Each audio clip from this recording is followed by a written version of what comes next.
Your faith doesn't have to be perfect. It just needs to be desperate. Let that sink in for a moment.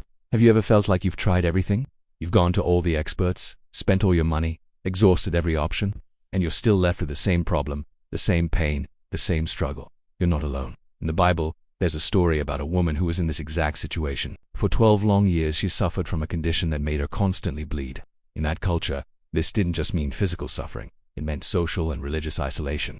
She was considered unclean. No one could touch her. She couldn't go to the temple to worship. She was an outcast, cut off from her community and her faith. The scripture says she had spent all her money on doctors, but instead of getting better, she only got worse. Imagine the hopelessness. 12 years of pain, isolation, and disappointment. But then, one day, she heard that Jesus was passing through her town. This was her moment.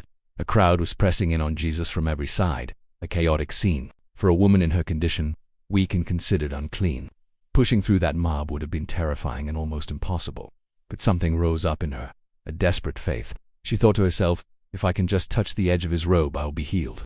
This wasn't a grand, public declaration of faith. It was a quiet, desperate, last-ditch effort. She didn't ask Jesus to stop and make a scene. She just wanted to touch the hem of his garment, believing that even the smallest connection to him held enough power to change everything. And so, she fought her way through the crowd. She reached out her hand, her fingers trembling, and she touched his cloak. Instantly, she felt the bleeding stop. She knew, in her body, that she was healed. The power of God had met her at her point of absolute desperation. But the story doesn't end there. Jesus stopped. He turned to the crowd and asked, "Who touched me?" His disciples were confused, saying, "Master, the crowd is pressing in on you from all sides, and you ask, 'Who touched me?'" But Jesus knew that this wasn't an accidental bump.